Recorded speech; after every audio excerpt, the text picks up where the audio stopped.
जी बिल्कुल। हमारे साथ राकेश शेट्टी साहब भी हैं, कांग्रेस के प्रवक्ता। राकेश जी, मैं आऊंगा आपके पास, आप काफी देर से इंतजार कर रहे हैं, लेकिन उससे पहले हमारे सहयोगी मोहितराज दुबे हमारे साथ जुड़ चुके हैं, लगातार कांग्रेस पार्टी को कवर कर रहे हैं। मोहित, क्या अपडेट इस वक्त आपके पास, और क्या मंथन का दौर शुरू हो चुका है राजस्थान और मध्य प्रदेश को लेकर, और क्या धड़कनें छत्तीसगढ़ को लेकर भी बढ़ रही हैं?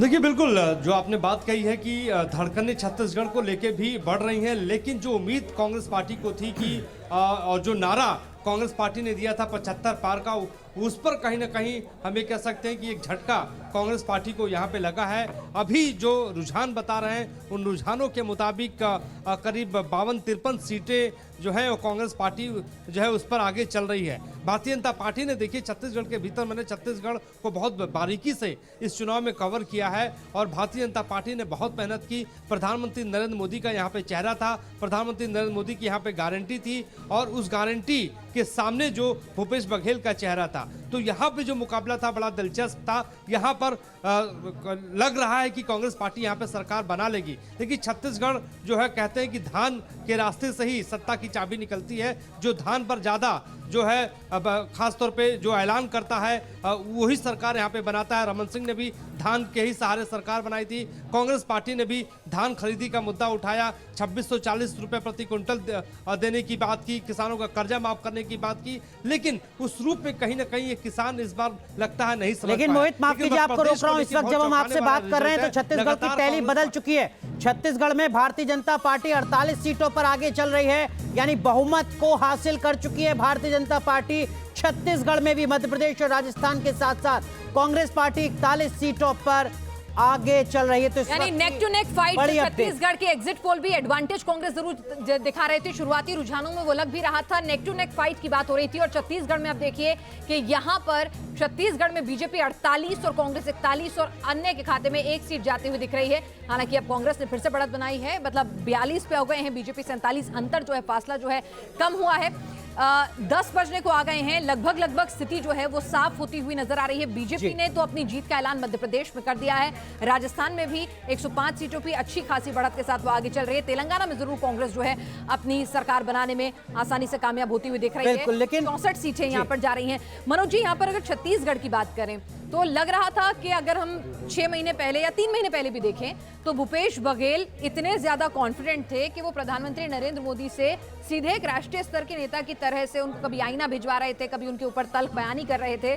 लेकिन 3 महीने में किस तरह से टर्नआउट हुआ है कि जिस बीजेपी का कोई चेहरा नहीं था, वो आज न सिर्फ क्लोज फाइट में है बल्कि कभी कभार आगे भी निकल रही है, जैसे भी मौजूदा स्थिति है। हाँ, देखिए, और ये बात छत्तीसगढ़ और मध्य प्रदेश दोनों में कोई अगर हम देखें तो आज से 4 महीना पहले बीजेपी की हालत यहाँ ठीक नहीं थी। और छत्तीसगढ़ में हमें देखना चाहिए कि छत्तीसगढ़ में जो इलेक्शन कॉन्टेस्ट किया था, लास्ट इलेक्शन 15 साल की एंटी इनकम्बेंसी के बाद था, और यही कारण था कि बीजेपी की परफॉर्मेंस वहाँ कोई ठीक नहीं थी। लेकिन छत्तीसगढ़ में बीजेपी का जो ऑर्गेनाइजेशन है वो काफ़ी ज़्यादा स्ट्रांग है, तो ये एक चीज़ है जो कि बीजेपी के फेवर में जाती है। फिर जिस तरीके से करप्शन के चार्जेस कांग्रेस के अगेंस्ट लगे, खास तौर से चीफ मिनिस्टर के जो ऑफिस है, उनके नज़दीकी जो लोग हैं, उनके अगेंस्ट जो करप्शन के चार्जेस लगे, ईडी की जो रेड उनके ऊपर हुई, उसका एक बहुत बड़ा नेगेटिव मैसेज गया। और दूसरा ये भी था कि छत्तीसगढ़ की जो जनता का पैसा है, यहाँ का जो पैसा छत्तीसगढ़ के लिए इस्तेमाल होना चाहिए, वो पैसा बाहर कांग्रेस पार्टी के पास जा रहा है। चलिए, और जो आपको बता दें, इलेक्शन कमीशन की जो वेबसाइट है उसमें भी मुकाबला नेक टू नेक है। कांग्रेस के खाते में इलेक्शन कमीशन की वेबसाइट जो कह रही है वो छत्तीसगढ़ के में कांग्रेस के खाते में 10 और बीजेपी के खाते में 7 सीट, तो यानी कि वहां पर भी एक क्लियर कट एडवांटेज कांग्रेस हो, ऐसा कम से कम इलेक्शन कमिशन की वेबसाइट पर भी नहीं नजर आ रहा है। अगर ऑफिशियल अकाउंट हम सरकारी आंकड़े थोड़ा देरी से चलते हैं लेकिन ऑथेंटिक होते हैं, और उनके आधार पर भी जो ट्रेंड है। मध्य प्रदेश का ट्रेंड तो देखिए, जो सरकारी आंकड़ों का है, इलेक्शन कमीशन की वेबसाइट का है, मध्य प्रदेश में बीजेपी 57 सीटों पर आगे चल रही है, कांग्रेस 17, यानी कि लग रहा है कि यही रुझान जो है वो नतीजों में भी तब्दील होंगे।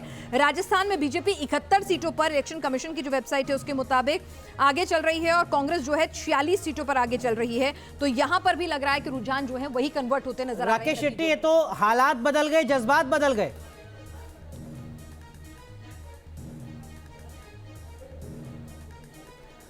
बिल्कुल सरप्राइजिंग है, मगर तेलंगाना में मैं देख रहा हूँ कि हम लोग आगे हैं, और जहाँ तक छत्तीसगढ़ भी कुछ देर तक हम देख रहे थे कि हम कांग्रेस पार्टी आगे थी, मगर मुझे ऐसा लगता है कि हमें और रुकना चाहिए, क्योंकि मैं इलेक्शन कमीशन का साइट देख रहा हूँ